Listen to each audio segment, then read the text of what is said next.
Welcome back to GSA Connects Cast. I'm here with GSA's President Chuck Bailey. Chuck, thank you for joining us today. You bet. So you took presidency in July. So how have the last 4 months been for you as president leading up to GSA Connects? It's been exciting, and the last few weeks have been very exciting as we sort of roll towards this meeting. So the things I've been doing since I've been president, one of the things I did in July is I kind of went on a road trip.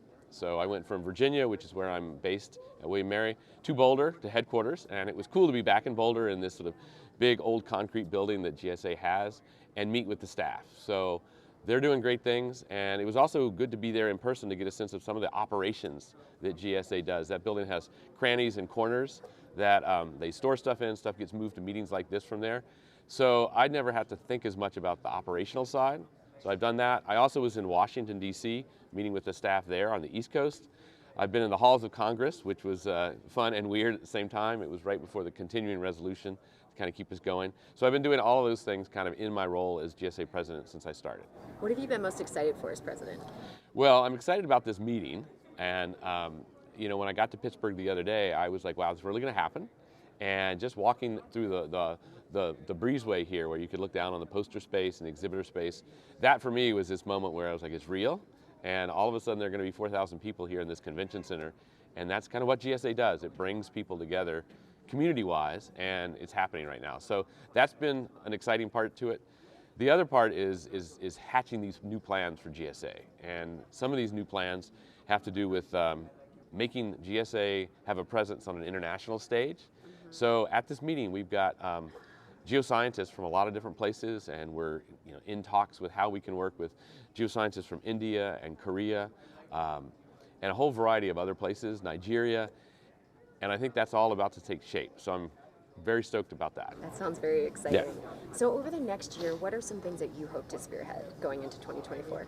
Well, one of the things is I think the society, staff, and leadership has really gotten their handle around membership and how we kind of attract, retain, and energize membership. And I would hope if you're at this conference, like, you would be energized to want to be a member of it. And that's one of the things that, the world has become more transactional, and a lot of professional or learned societies think that, or are struggling with membership just because people are transactional. They'll come to a meeting, but they may not want to be part of your group. But I think what GSA has figured out is we've got to make it attractive and then also reach out to people. We want you to be part of GSA. We would love for you to be a member. So I'm excited about kind of turning that corner, and I think that'll be really impactful. And last year saw the appointment of Melanie Brandt as the executive director. So how do you think what are you looking forward to with her as part of the leadership moving forward? Well, I think the great thing with Melanie is she brings this energy, and she brings an energy about societies, not about rocks and minerals per se, or geologic time. And she's learned a lot about that. I feel like I've kind of been riding as her instructor in that. So she can ask her about feldspar. But nevertheless, the other thing that I would say that Melanie has got is this eye about how societies work. And she's very forthright. Well, that works and that doesn't. And we're going to change the things that don't work, and we're going to put more emphasis in making what does work, roll. And I think we're starting to see exactly those things coming into place. I think she's kind of energized the staff. Anytime you change leadership in an organization, there's going to be, what is it going to be like? And so I think there was this time at the beginning where no one was quite sure, but I can say after going to, Boulder and being in Washington that people are stoked to work with Melanie, and she's stoked with the team she's got. Well, you can really feel that energy here at GSA Connect. So what do you hope are the key takeaways that people who are attending the meeting walk away with? I think a few things.